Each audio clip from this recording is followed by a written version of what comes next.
यहां तक हम लोग पढ़े थे, आगे देखेंगे। पशुपालन क्या है, पशुपालन का क्या कारण है।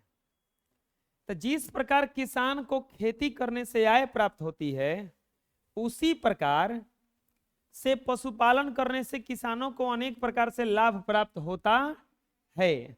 पशुपालन से किसान को दूध, ईंधन, खेत जोतने के लिए बैल आदि प्राप्त होते हैं।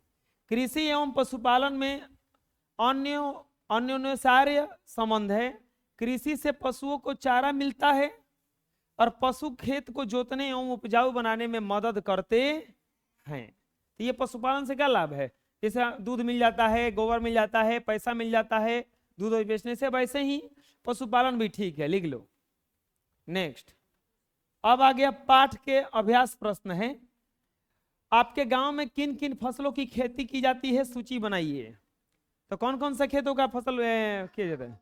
मसूर, गेहूं, मटर, तिलहन, जौ, तीसी, चना, मकई, धान, बाजरा आदि, ये सब का किया जाता है, लिख लो। नेक्स्ट प्रश्न है, मध्यम किसान खेती के लिए किन माध्यम से पैसा प्राप्त करते हैं। तो मध्यम किसान गांव के महाजनों, साहूकारों से पैसा प्राप्त करते हैं, जिनका ब्याज का दर अधिक होता है। मध्यम किसान जो पैसा प्राप्त करते हैं उसमें ब्याज बहुत ज्यादा लगता है, लिख लीजिए। नेक्स्ट, आमतौर पर आपको एक किसान परिवार को, गांव में एक किसान परिवार को खेती से गुजारा करने के लिए कितनी एकड़ जमीन की आवश्यकता होती है, जिससे उन्हें उनके परिवार के सदस्यों को दूसरों के यहाँ मजदूरी नहीं करनी पड़े। आमतौर पर मेरे गांव में जिस किसान के पास 12 एकड़ जमीन होती है, उसके परिवार दूसरों के यहाँ मजदूरी नहीं करनी पड़ती। अगर जिस किसान के परिवार का ज्यादा होता है, उसे 30 से 40 एकड़ भूमि की भी जरूरत पड़ती है। ऐसे 5 एकड़ से हो जाएगा। अगर कम परिवार है तब, लिख लीजिए। महाजन या साहूकार के यहाँ कर्ज का ब्याज ऊंचा क्यों होता है। सवाल यह है कि ये लोग ज्यादा पैसा क्यों लेते हैं, महाजन या साहूकार लोग। कर्ज देने वाले साहूकार या महाजन कर्ज लेने वाले के बारे में यह समझते हैं कि इसका कहीं कर्ज नहीं मिला है, इसीलिए यहां पर आया है। इसी बात को लेकर के साहूकार मजबूरी का फायदा उठाता है और ब्याज की दर ऊंची कर देता है। वो जानता है कि इसको कहीं से पैसा नहीं मिला है, इसीलिए मेरे पास ये आया, इसीलिए उसका दर क्या कर देता है, हाई कर देता है कि इससे पैसा ज्यादा ऐंठेंगे, लिख लीजिए। नेक्स्ट, एक व्यक्ति को अमूमन एक बरस में कितने समय कृषक मजदूर के रूप में काम मिलता है, एवं बाकी दिनों में, यदि होगा बाकी दिनों में वह आजीविका संबंधी कौन से कार्य करते हैं। तो कृषक मजदूर, यहां पर गलती लिखा हुआ है, कृषक मजदूर के रूप में एक व्यक्ति को 6 से 8 महीना कार्य मिलता है। बाकी समय में जोरदारी या ठेकेदारी या अन्य कार्य करते हैं। अगर आप कृषक मजदूर हैं, खेती करने वाले मजदूर, खेती साल भर थोड़े ना होता है, रोपनी के समय, कटनी के समय काम रहता है, उसके बाद काम नहीं रहता है फिर, तो उन लोगों को पूरा समय काम नहीं मिल पाता है, लिख लीजिए। नेक्स्ट, संतोष और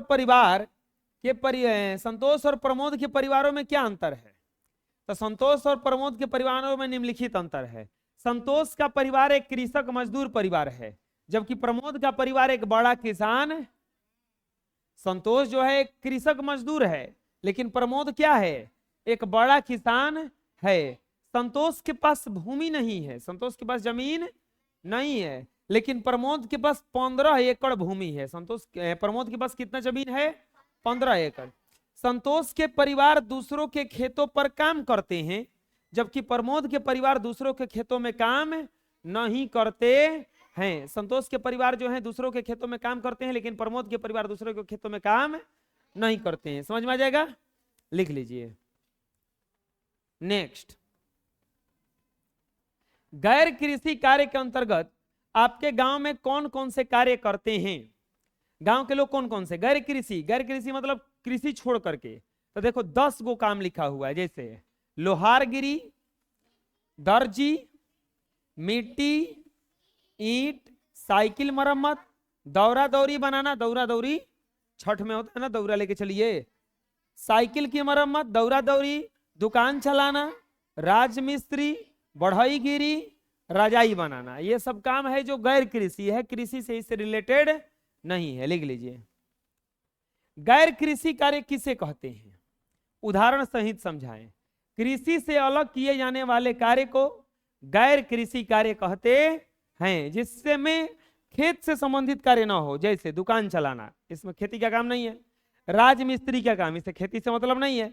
रजाई बनाना, ईंट बनाना, ये सब गैर कृषि काम कहलाता है। लिख लीजिए।